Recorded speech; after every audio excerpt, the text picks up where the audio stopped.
धन्यवाद. खमासवाडी जिल्हा परिषद गटामधून उमेदवारी अर्ज दाखल केला आहे. उमेदवारी अर्ज दाखल करताना पक्षाचा एक आपण सोबत जोडला आहे. नाही, आम्ही सर्व उद्या फॉर्म जोडणार आहोत, पक्षाचे बी फॉर्म.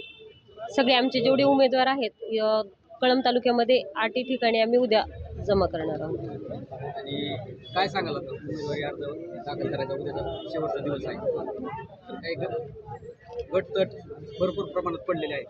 तर महायुती आणि महाविकास आघाडी गठबंधन होईल का? म्हणजे महाविकास आघाडीचे मित्रपक्ष एकत्र येतात का? आता सर्वांचं तर कार्यकर्त्यांचं म्हणणं आहे महाविकास आघाडी झालीच पाहिजे.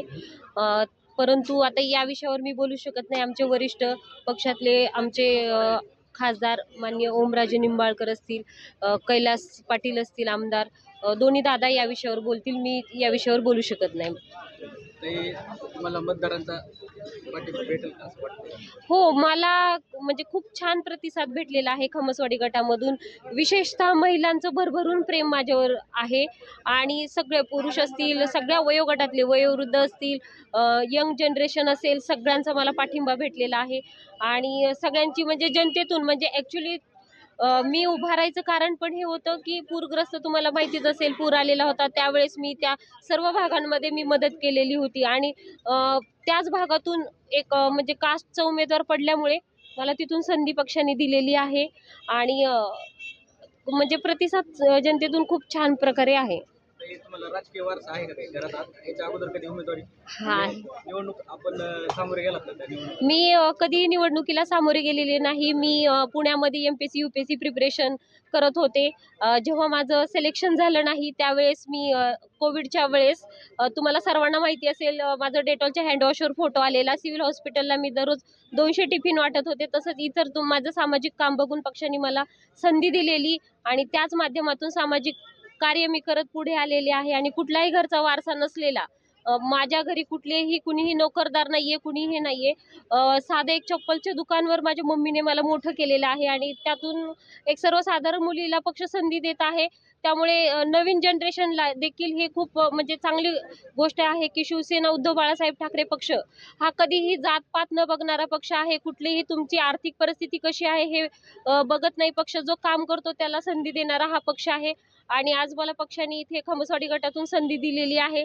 त्याबद्दल मी पक्षाचं तर मनापासून आभार व्यक्त करतेच, परंतु येणाऱ्या पिढीसाठी देखील हे एक चांगलं उदाहरण राहील की घरी प्रत्येकाला असं वाटतं की राजकारणात यायचं म्हणजे प्रचंड पैसा लागतो. तसं काही नाही. तुम्ही काम चांगलं करत असेल तर नक्कीच संधी दिली जाते आणि वरिष्ठ लेवलला देखील तुमची दखल घेतली जाते.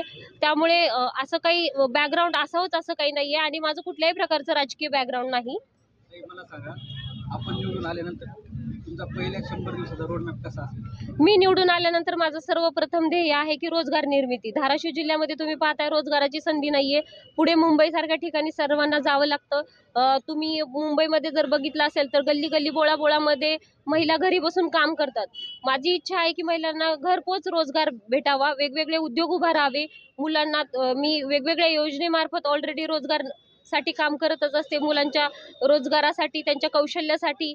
तर माझी इच्छा आहे की पहिलं सर्वप्रथम मी रोजगार निर्मितीसाठी, मुलांच्या शिक्षणासाठी, परदेशी शिक्षण असेल, आपल्यासारख्या ग्रामीण भागातल्या विद्यार्थ्यांना माहीत नसतं तर त्यांच्यापर्यंत कशा संधी पोहोचवल्या जातील, CSR फंड मार्फत असेल, शासकीय योजनांच्या मार्फत असेल, महिलांचे जे पण प्रश्न येतील किंवा सर्वांचेच त्यांच्यासाठी मी कटिबद्ध राहील.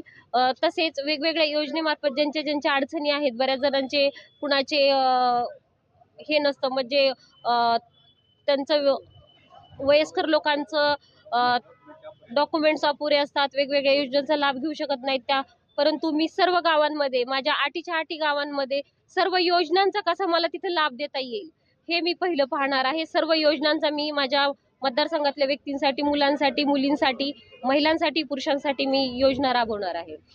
मध्यंतरी काही तुम्ही भाजपचे आमदार राणा जगदीशसिंह पाटील यांचे पुत्र मल्हार पाटील यांच्यावर टीका केली होती. त्यांनी जिल्हा परिषदेचे अध्यक्ष आहेत ते घराणेशाही सोडून दुसऱ्या व्यक्तीला द्यावे, त्याबद्दल काय म्हणतो?